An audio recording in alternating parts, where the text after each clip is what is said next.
Bonjour ou bonsoir, tout dépend de l'heure à laquelle vous découvrirez cette vidéo. Alors là, je vais être opportuniste puisque je vais diffuser cette vidéo dans le cadre des manipulateurs pour qu'elle ait plus d'audience. C'est une manière de manipuler l'audience. Et aussi parce que c'est un petit peu lié à ce qui m'est arrivé avec un manipulateur il y a quelques temps.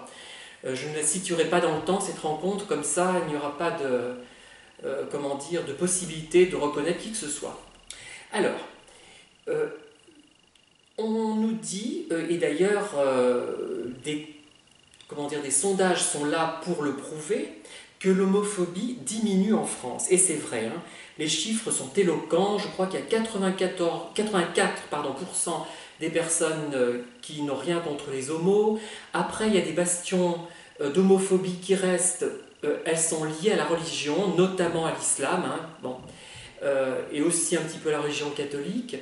Et par rapport à des niveaux culturels peu élevés qui n'ont pas accès peut-être aux informations qui concernent les homos et notamment au fait que l'homosexualité est un phénomène naturel comme nous l'avons maintes fois vu et comme cela a été démontré de nombreuses fois auprès des animaux. Hein. Et autrefois d'ailleurs il y avait un tabou à ce sujet et les études qui démontraient que les animaux étaient également homosexuels ont été occultées. Cependant, je pense qu'il existe encore une homosexualité, enfin une homophobie plutôt, rampante. Bon, c'est déjà bien qu'il y ait un progrès, on ne va pas s'en plaindre, mais il y a encore un problème. Par exemple, j'ai été confronté à un pervers, un manipulateur, oh là là, faut que j'arrête, un manipulateur, et il a cru que je le draguais en quelque sorte. Enfin, c'est vrai, j'en étais amoureux platoniquement. Mais le fait que j'en sois amoureux platoniquement l'a embarrassé, l'a gêné.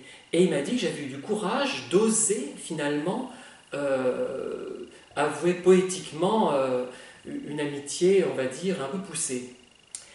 Eh bien, en fait, j'ai eu l'impression que ça le gênait, que j'ai eu du courage, donc qu'il aurait pu très mal réagir, qu'on le prenne pour un homo. En fait, c'est ça. Et c'est profondément homophobe.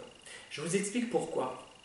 Si moi on me prend pour un hétéro, ce qui est arrivé d'ailleurs, puisque j'ai le style en fait un petit peu des gens qui sont catholiques. Il y a des cathos qui ont ce style-là, il faut dire ce qui est, hein, bon, en surface, hein, qui ont cette manière de parler. Et quand j'avais 30 ans, on me prenait souvent pour un curé. Voilà. Donc il y a des hétéros qui ont ce style. Eh bien, quand on me prend pour un hétéro, je ne me vexe pas, ça ne me blesse pas, ça me laisse à peu près indifférent. À une certaine période, ça me valorisait, puisque moi aussi j'avais intégré les préjugés des autres, hein, et je me dévalorisais un petit peu parce que j'étais homo. Donc, qu'on me prenne pour un hétéro, c'était positif. Maintenant, je m'en fous absolument. Peu importe dans l'un ou l'autre cas. Eh bien, il y a beaucoup d'hétéros qui n'apprécient pas qu'on les prenne pour des homos. Ça peut arriver, on peut croire que des gens sont homos. Tous n'ont pas mon style, il ne faut pas croire. Il y a des gens qui ne se remarquent pas du tout, d'autres qui se remarquent tout de suite, d'autres entre les deux, d'autres... il y a tous les cas de figure. Et ces gens-là ne supportent pas qu'on les prenne pour des homos, alors qu'ils ne sont pas homophobes, hein, officiellement. Eh bien, cela signifie qu'en fait, ils attribuent aux homos des caractéristiques négatives qu'ils ne veulent pas endosser. Sauf cas particulier, par exemple un playboy qui voudrait surtout pas qu'on le prenne pour un homo, parce que ça lui ferait perdre des filles, mettons. Bon, il y a peut-être ces cas-là, admettons. Mais si vous-même, vous prenez mal qu'on vous prenne pour un homo ou pour une lesbienne, c'est que vous avez encore en vous, mais ce n'est pas si grave, hein, mais il faut en avoir conscience simplement, une part d'homophobie. Moi j'en suis convaincu, mais c'est une homophobie comme la poussière qui reste derrière un radiateur quand on fait le ménage, vous voyez, c'est à peu près propre, mais il reste dans des coins un peu de poussière. Ça me fait penser à ça, moi, cette homophobie de reliquat, ce reliquat d'homophobie en quelque sorte.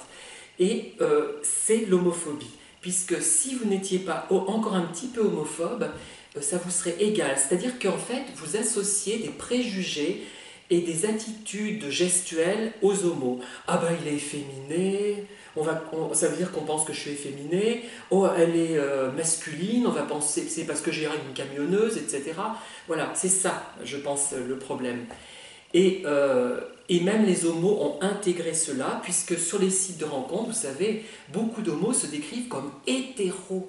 Et oui, ils cherchent des hommes, mais ils sont hétéros. Vous vous rendez compte jusqu'où ça va le mal qu'on peut faire en étant homophobe? Enfin, c'est inouï. On arrive à des situations ubuesques, enfin ridicules, mais ben oui, ce sont en fait des hétéros qui s'envoient en l'air avec des hommes, en quelque sorte. Voilà. Pour les femmes, je ne sais pas si c'est pareil. Hein, bon. Voilà. Donc, pour moi, il y a quand même ce reliquat d'homophobie chez pas mal de personnes. Hein, mais bon, comme ça avance, on ne va pas trop s'en plaindre, mais il faut en avoir conscience. Voilà. À bientôt. Bonne journée.